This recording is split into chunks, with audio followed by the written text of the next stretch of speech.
The topics and opinions expressed in the following show are solely those of the hosts and their guests and not those of W4CY Radio, its employees, or affiliates.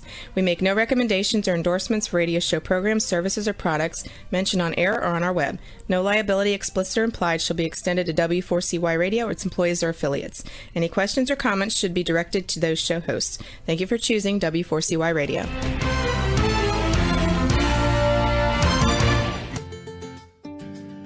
Are you ready for Insights to Incite? Ready or not, it's showtime. Now get ready to listen in and watch right here on W4CY Radio and Talk4 TV. Join us and together we will escape the mundane. Insights to Incite, here is your host, Brandon Lawson. Hello. I want to thank you all for joining us, and if you were here with us last week, my guest was Gene Heil. He was going to be here with us today, and unfortunately, with his computer, there's been some issues there, and he's not able to get in to join us today. But I do want to thank you for joining me, and I want to take a minute to apologize. I typically feel like I do a fairly good job at watching the time and as I go through my lesson. But last week I didn't quite catch the time until I realized 4 minutes was left, and so I broke it off when I did. But I didn't, at least in my opinion and my how I feel it went. I can be maybe more of a critic of myself sometimes than others would be. But I feel like I ended it, so sharply and quickly. It wasn't the way I typically do, and I didn't meet the standards that I feel I should have. So just want to apologize for that, and just want to do a quick review. With me having Gene on the show last week, I actually didn't get through the lesson, and this is it wasn't meant to be a two-part lesson, but it ends up being such. So, as you might recall, that we talked about community. The title of the lesson was Community. We all need it, and why that is. And this is the final lesson in the Why series. And so, as you may have noticed in all my lessons, whether I'm talking about matters that matter, how are we to be, though? That was a setting of the scenario was we're in a setting of where we come into an area for the first time, whether we move into town because we just got the job, and we're an outsider coming in to a congregation or wherever, and we know it's obvious that we're not to be rude, but how are we to be, though? And I went through a series on that with though being an acrostic and covering those 6 letters were 6 words. So we're 6 lessons on that, and the 15 lessons on matters that matter. And then in this series, you may or may not have picked up, but all my lessons have to do with people relating to, things that either relate to people where we're relating to one another, or just that are something that we as people have to deal with. And the reason being is, that we are the, if we can't relate to others, that or it doesn't affect us, then, what does it really mean? I'm not one who does, that much on nature or theology, but even when I do branch out to do something on a deeper level, which I do try to include in my lessons, it's always brought right back to the person. And people are, when you think of all of creation, it's said that the person, the human, is the apple of God's eye. That means that we were the most precious of creation to him. And we as people, we do need community. We need to, our world is so divided. I talk about how we could more accurately be called the divided states of America, because we are so divided, and we really need to be united. And the word community, or even if you think of communion, then that's communion could be Lord's Supper, communion with God, or just you commune with God in the Word, or with one another, communing, the fellowship. But the word community, communion, even communication, all those words come from the Latin term communis, which means common. And as a community, you might think that where you live, you're in a community. Well, not necessarily. A community is one that's a crowd of people that come together, and they're in common ground with they're coming together, and they're unified. They're united. There's that unity to it. If you're in a jurisdiction, an area where everybody's at odds with one another, then you're not in a community. But we need community. And as I went through the lesson last week, I covered, there are 5 necessities, is what I titled it as. 5 necessities and their accompanying question and challenge for a nation, for our nation, what we call the USA, for a nation or our nation to come together once again. And the very first necessity that I spoke of was we need real community. And I emphasize real, just as I got done saying of you can live in an area, which all of us do, we live somewhere, but the area you're in is not necessarily a community, but we need a real community. And within that, I spoke of, how a real community has people who, care about others, and they care about who enters in. A real community is not, your community, your group of people that are unified. We don't have backstabbers and heretical jerks in our community. Sure you do in society, in the area you live, but in your real community, you don't. And real community is one that cares about one another.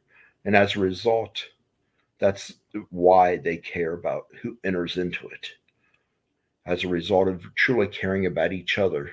It's just like your own family. If you truly care about your loved ones, you're on the watch out. You care about who it is that walks through the door of your house, who enters into the apartment, who it is that your teenagers are hanging around with.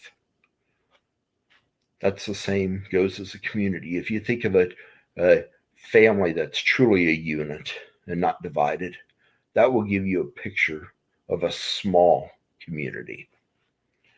And within there, as we spoke of that, we looked at Philippians 2, 3 through 4, and how that gives a picture of, not really focusing on, not focusing so much on self, but really being concerned about others. You look to the interest of others. You want what's best for them. And we spoke of that and talked about, a couple of quotes we gave by Rudolf Steiner and Millard Ford. And then on the second necessity, we spoke of how we must begin on a smaller scale. In this one, to achieve real community, I believe that, to achieve anything, that's to spread wide, such as in this, we're talking about across the nation. In order for that to happen, we need to begin with small areas. Each jurisdiction, once we see that there is true community on the smaller scale and small pocket-sized pieces, and they're being established and spreading out where you have many of them throughout each state, in each state, then it starts to become somewhat of the norm. But we can't just expect the whole nation to come together on its own, just Before we had these small pocket-sized, pieces that are truly unified.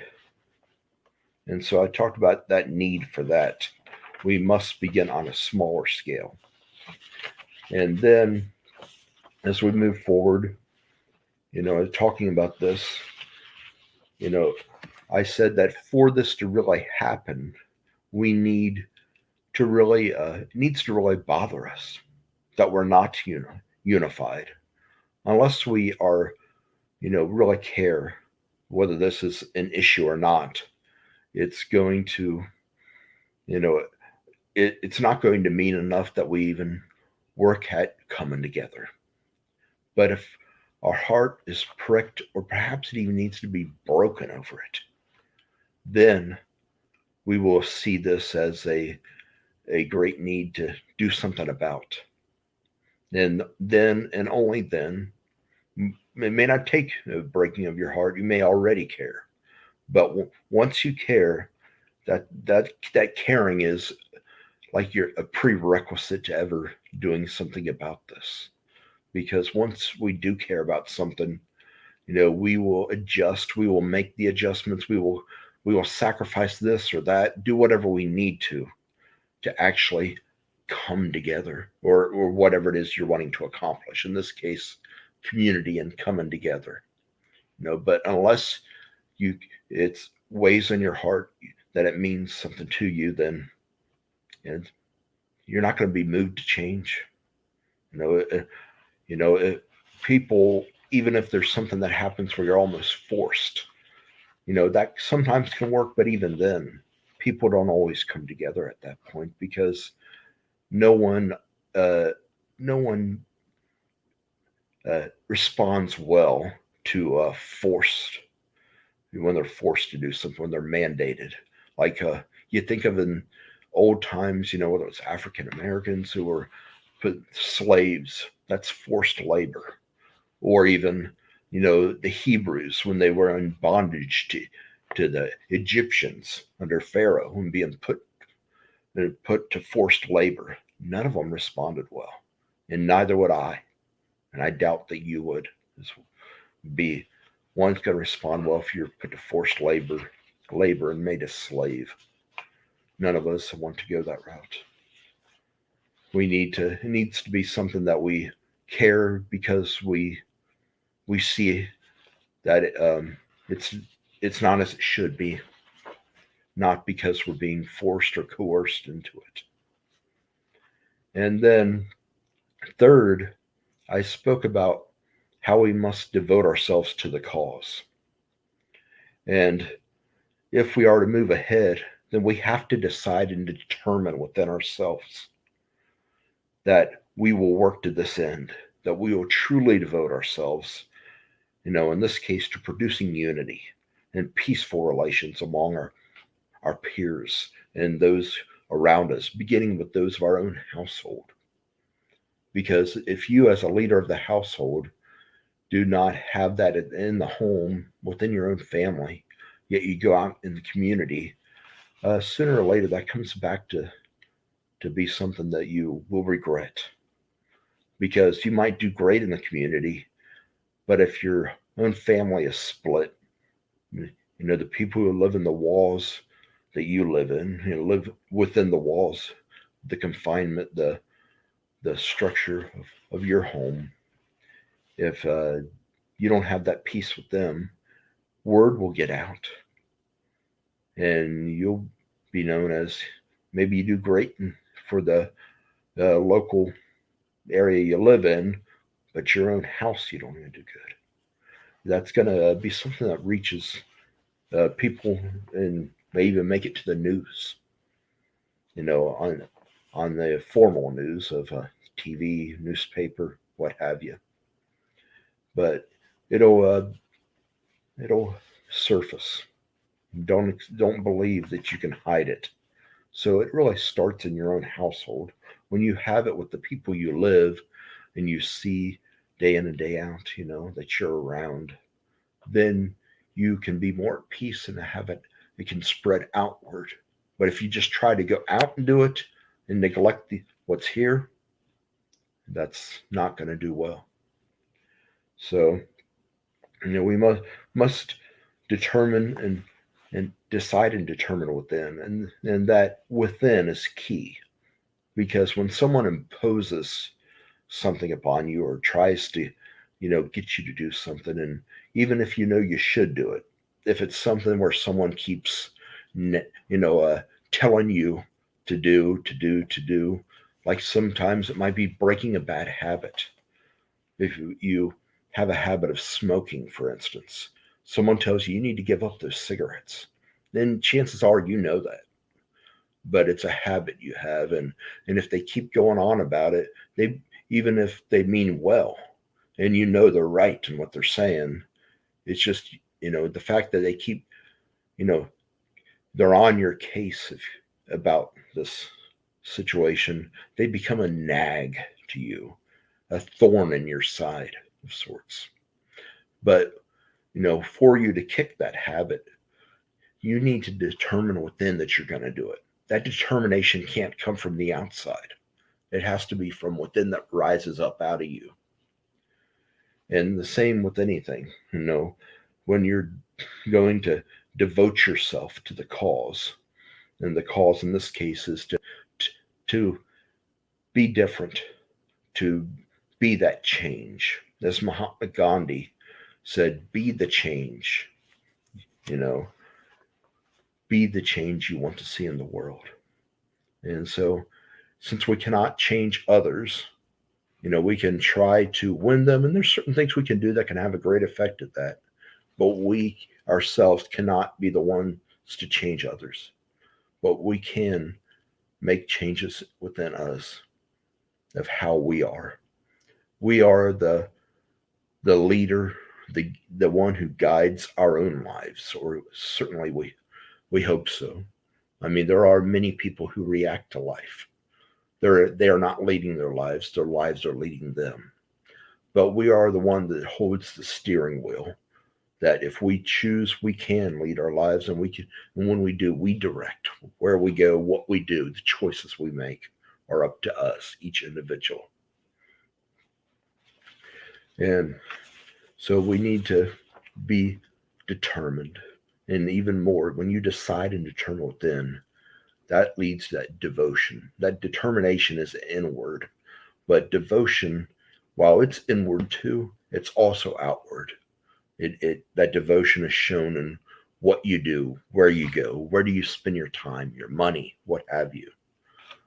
And we spoke of our need to do that, and we talked about how Paul, he knew a thing or two about that. In 2 Corinthians chapter 9, verse 7, he spoke of how we need to decide within ourselves. Each one is to decide within themselves, what they are to give, and to not give out of reluctance or under compulsion, for God loves a cheerful giver. But that deciding within. And, and why, and one translation says each person must purposeth within his heart what he will give. And so why would Paul speak of, purposing within your heart, or deciding within? Some say, well, it's because your giving should be done from the heart. And while that is true, I do believe that our giving, whether it's funds, our time, our energy, using our talents and skills, to help others, it should be given from the heart. But I believe that Paul saw it from the standpoint of, when you decide within yourself, you purposeth within your heart, then that's something that you are more apt to follow through on. You're more committed. There's a dedication there. That if it comes from your heart, that's something that you are determined to do. You're more apt to follow through. If it's not something, if it doesn't come from the heart, then it's easy to change your mind and back out.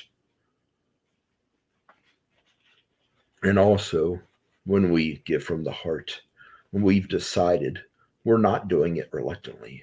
It's not because we have a spell upon us. We're not under compulsion.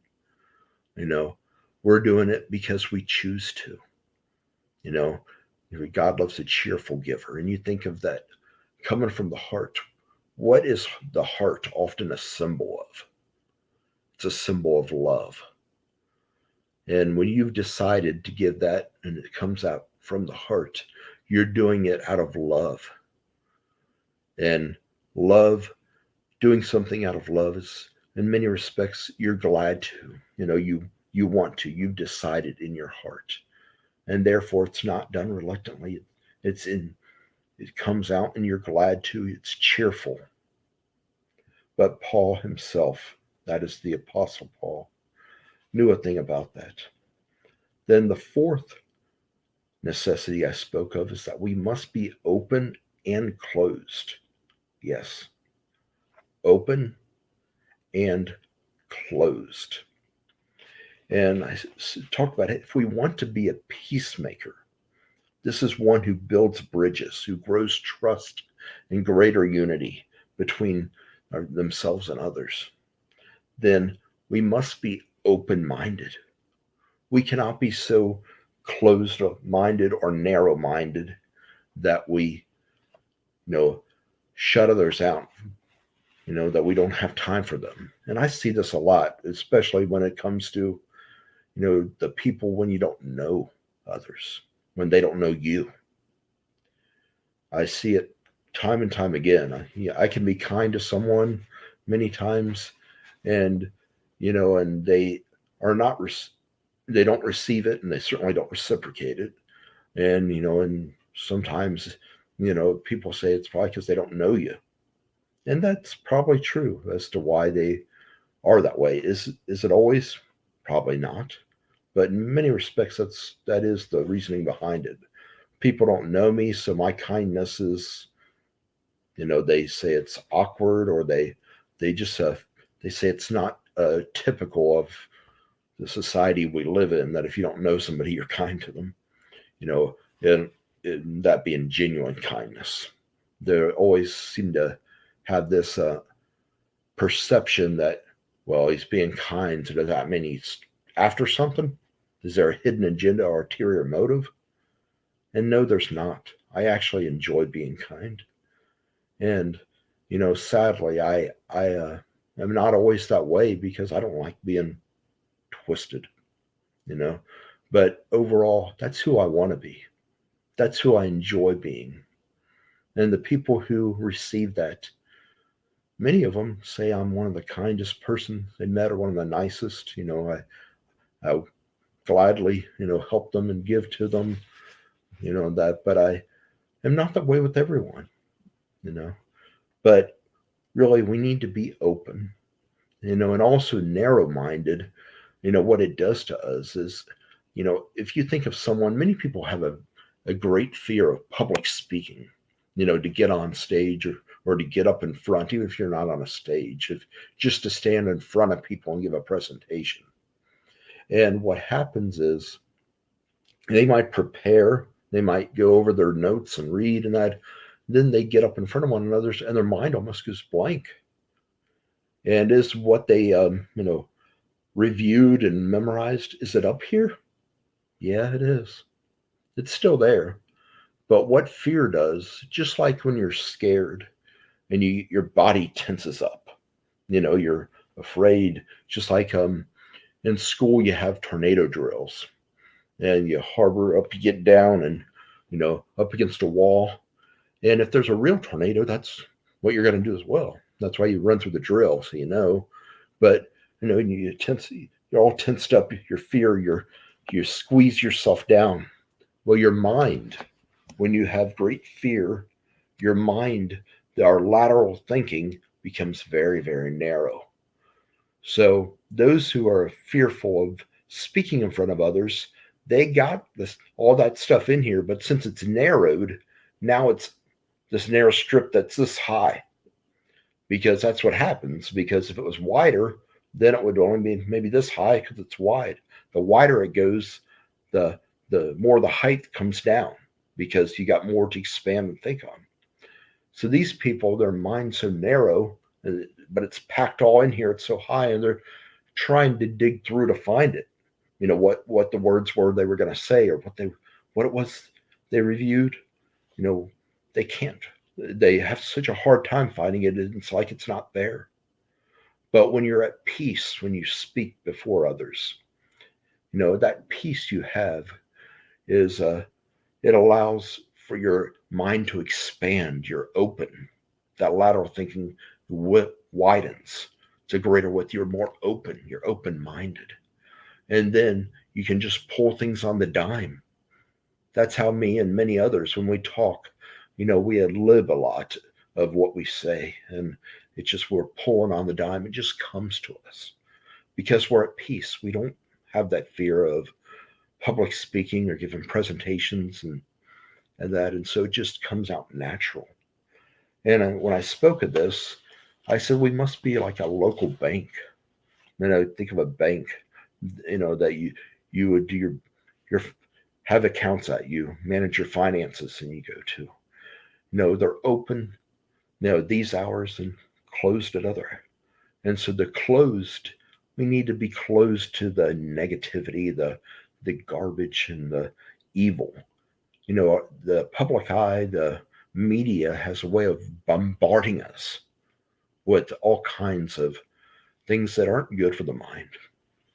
And as we think of that, we say, well, how is it that we can, because the fact of the matter is, we want to close ourselves off because if we're so impure, so so how do you say it? We got so much of this in us, of all the bad, the evil. It has a way of shaping us into being someone we really shouldn't be, and we shouldn't even want to be. And it'll affect our ability to be at peace with ourselves, which in turn affects us in being at peace with others. So that's something that we need to close ourselves off from because, we want to be pure. I mean, and the scripture tells us that blessed are the pure in heart, for they shall see God. Matthew 5, verse 8. And so we might ask, how are we to be pure when, there's so much, this, stuff being put our way. If we live on planet Earth for any length of time, we're exposed to all the things, so much of what we shouldn't be. You can't avoid it all and still live. And that would be true. And so that's when I spoke of a word that I may or may not have been something new to you, but I said, let me introduce you to the word catharsis. And catharsis is a Greek term. It's where the English word pure comes out of that Greek term. And within there, that word catharsis, it is like, that's where we also get the word catheter. And catharsis has a releasing effect, a purging, if you will. It's you to purge out all the impurities, just like a catheter. Someone has to release that urine, but at the same time, really what they're doing is they're releasing the toxins. Because if they can't release those toxins, in that the normal way, they need a catheter to get it released, or otherwise, those toxins will remain in them and turn out to be fatal. They'll be a goner, aka dead. And so they need that release. In the same way, we cannot be in this world and not have some impurities enter into us. If we go through life, it's going to happen. That's why you see you go from the little child that was so pure and innocent to who the adults are, who the teenagers are. There's these impurities have entered into them. But that's where we need to go to God in prayer. We need to pray to him and, release these things to him. And these impurities sometimes are things that we struggle with personally. We know are things we shouldn't do, or we shouldn't be a certain way. Other times it's we pray, we're releasing to God the fact that all these things around us that are trying to make their way in, we want to shut them out. We don't want them in us. We want to do us another passage Paul spoke of was just one chapter later in 2 Corinthians, came out of chapter 10, where he talked about, you know, that we don't wrestle with flesh and blood, but with principalities of darkness, and how we are, you know, we have been given the power to take every thought captive, and to make it obedient to Christ. And what he's saying is all these impurities, these things that are coming at us, we are the one that holds the key to whether they can enter into us. They might come to our mind, but if it's not of God, that's where we're taking the thought captive. If it's not from God, we dismiss it. We are not allowed it to enter in, because it can come to our mind, but we don't let it seep to our heart. But that is, what we need to do. And those things that we know are not right, we need to release them to the Father. And that is that release. And through him, he will help us to be pure, which will help us to be peaceable amongst ourselves and others, to be that peacemaker, to really build bridges. And then I spoke of, as we went through with that, the fifth necessity is what I was on when I realized I was very short on time. And that fifth necessity speaks of we must have specific practices and set parameters. And I likened it back to the bank again. If, you as a person, or let's start it with the bank. If the bank that you frequent regularly, that branch that you're at, says their hours are this, such and such, this week, the next week they're different, the following week they're different, then they're different again. I mean, that's going to be irritating, and,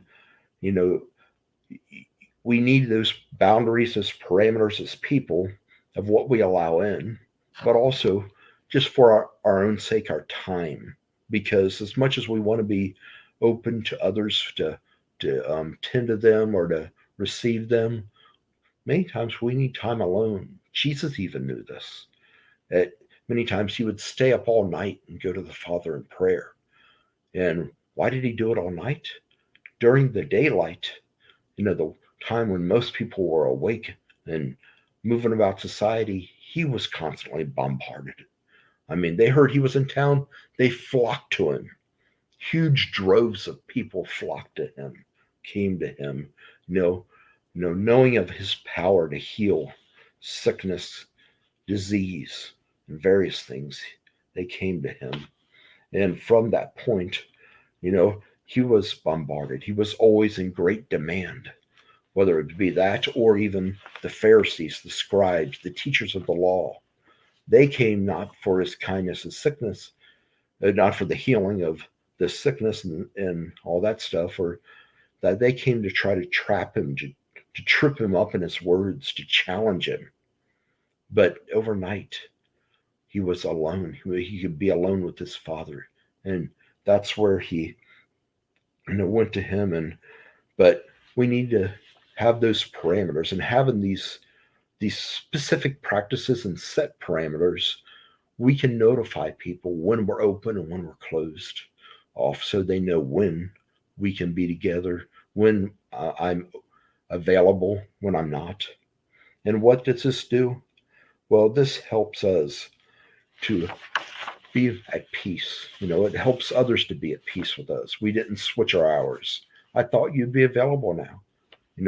Just like the bank. I thought you were open. Then you were last week at this point, but you're not now. Then next week it's different again. Having those boundaries, those set parameters, and those specific practices really helps us to be ones that can have peaceful relations with others. And remember, when we're at peace, that and stuff, and having these specific practice set parameters, remember this. That gives us, a greater peace, which in turn is less stress. That less stress means more peace. It means more strength, more energy. It even means better sleep, better health. When you're stressed out, it weighs upon you. It weighs you down, not just emotionally, but it drains you physically. And so, do you want more stress? Is chaos and pandemonium what you call fun? I know for me, it's not. To all the drama kings and drama queens, please go your separate way or simply stay clear of me. I don't like drama. I don't like people who are always stirring the pot.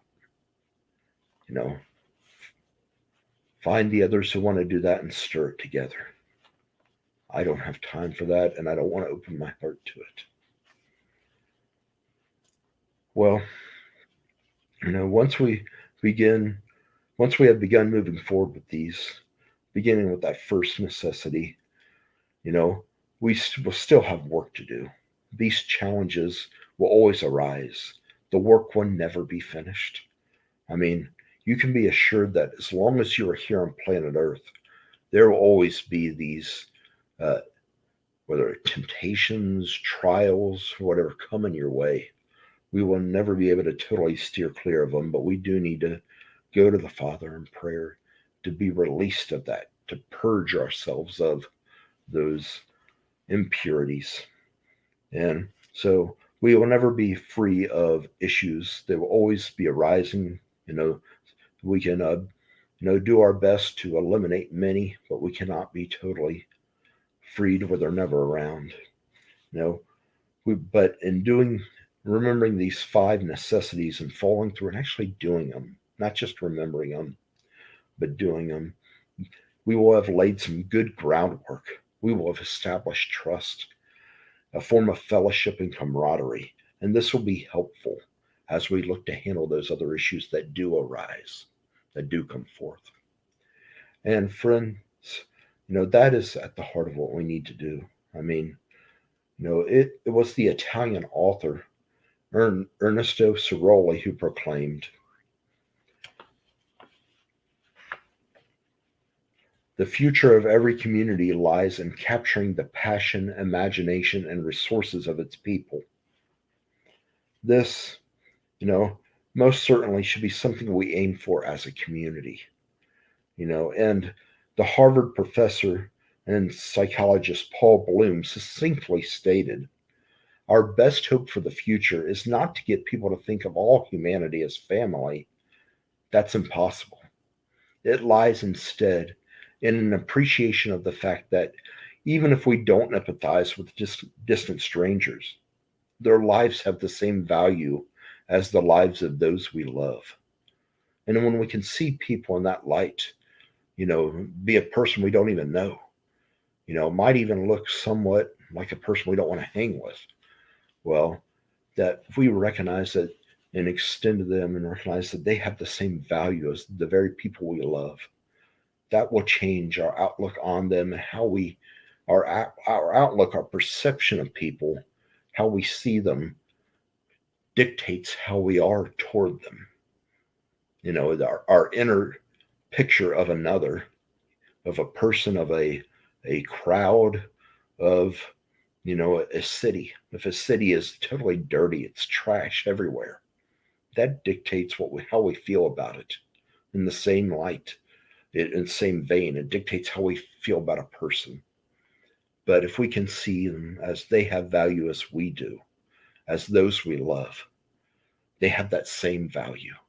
We can do better at extending the proper kindness as we should.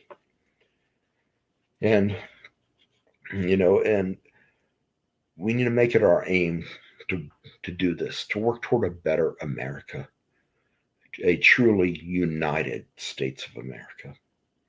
And working to this end, let's not underestimate the little things, the small things we can each do to produce a better America and a better world.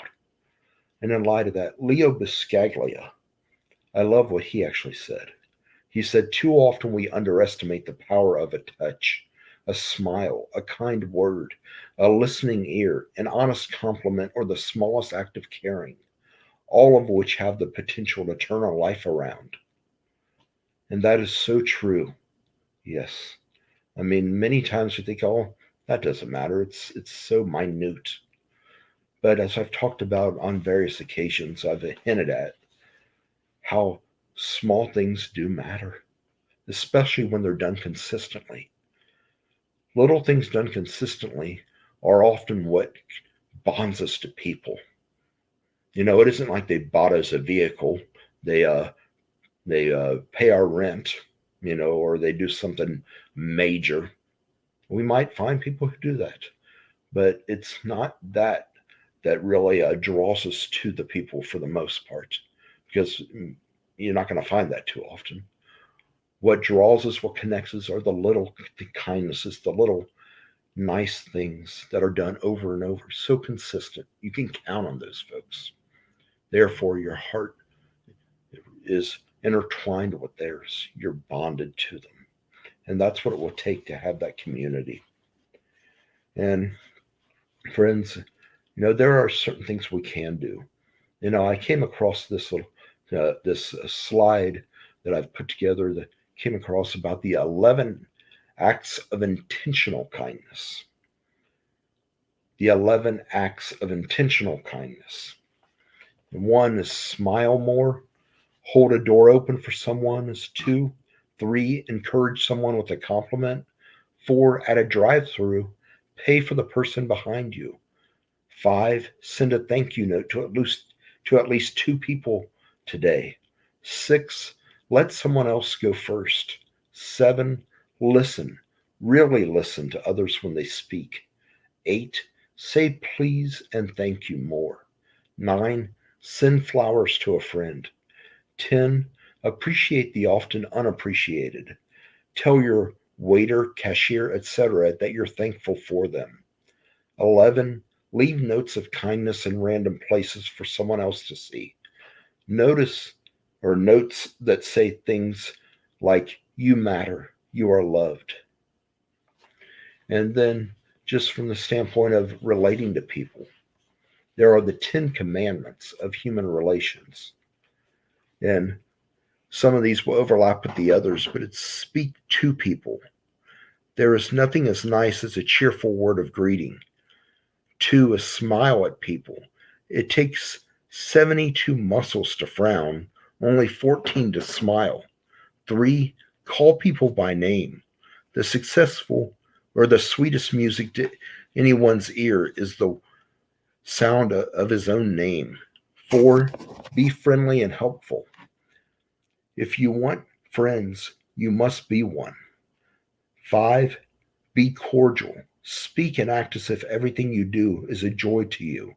6, be genuinely interested in people. You can like almost everybody if you try. 7, be generous with praise and cautious with criticisms. 8, be considerate with the feelings of others. There are usually excuse me. There are usually 3 sides to a controversy. Yours, the other fellow's, and the right side. 9, be eager to lend a helping hand. Often it is appreciated more than you know. 10, add to this a good sense of humor, a huge dose of patience, and a dash of humility. This combination will open many doors, and the rewards will be enormous. So there, friends, and that is some good guidelines to follow, and we need that. If we're to relate well with others, we need those acts of kindness, those things that are done not just randomly, like we think of random acts of kindness, but also intentionally. When we're intentional about it, we're more apt to do it more consistently. Just like that deciding within our heart. When we've made that decision within, that we have that determination, now we're devoted to go and do, to be that peacemaker, that one who builds bridges. Friends, we're pretty much near the end of the show today, and I want to thank you for joining us. And I realize that not everything I always say to you is something that you'll agree with. We will not always see everything eye to eye. But nonetheless, I invite you to join me each week here at 12 noon Eastern on W4CY Radio and Talk 4 TV for another session of Eye to Eye, Insights to Incite. And before we we close, I just want to share a poem that I absolutely love, and I think this speaks well to what we've spoken of here. It was written by, um, oh, actually, I can't think of the guy's name right now, unfortunately, but the name of the poem is called The Bridge Builder. And it goes, an old man going a lone highway came at the evening dark and gray to a chasm vast and deep and wide, through which was flowing a sullen tide. The old man crossed in the twilight dim. The rolling stream had no fears for him. He turned when safe on the other side and built a bridge to span the tide. Old man, said a fellow traveler near, you are wasting your strength with building here. Your journey will end with the ending day. You never again will pass this way. The builder lifted his old gray head. Good friend, in the path I have come, he said. There followeth after me today a youth whose feet must pass this way. The chasm that was not to me, to the fair-headed youth may a pitfall be. He too must cross in the twilight dim. Good friend, I am building this bridge for him.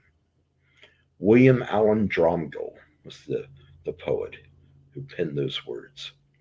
And that is a picture of a bridge builder. He literally built a bridge, but it was about others, doing it for the other people that would come, that they wouldn't fall. That is focusing on others and being a peacemaker, a true bridge builder in terms of building relations and making for a community. Thank you, friends, for joining us. And next week, we will start a new series, and that series will be titled Issues That Inhibit Us. And what are we to do? Please join us. Thank you once again. Wow, what an insightful show. Thanks for listening in and watching today. If you missed any part of today's show or any other episode, check it out on iHeartRadio, YouTube, or anywhere you listen to your podcast. Now take today's insight and utilize it. Incite yourself to action and to excellence in the week ahead, and join us again next Thursday and every Thursday at 12 noon Eastern Time for another insightful session with Brandon Lawson as he speaks to us and shares some more insights to incite right here on W4CY Radio and Talk 4 TV.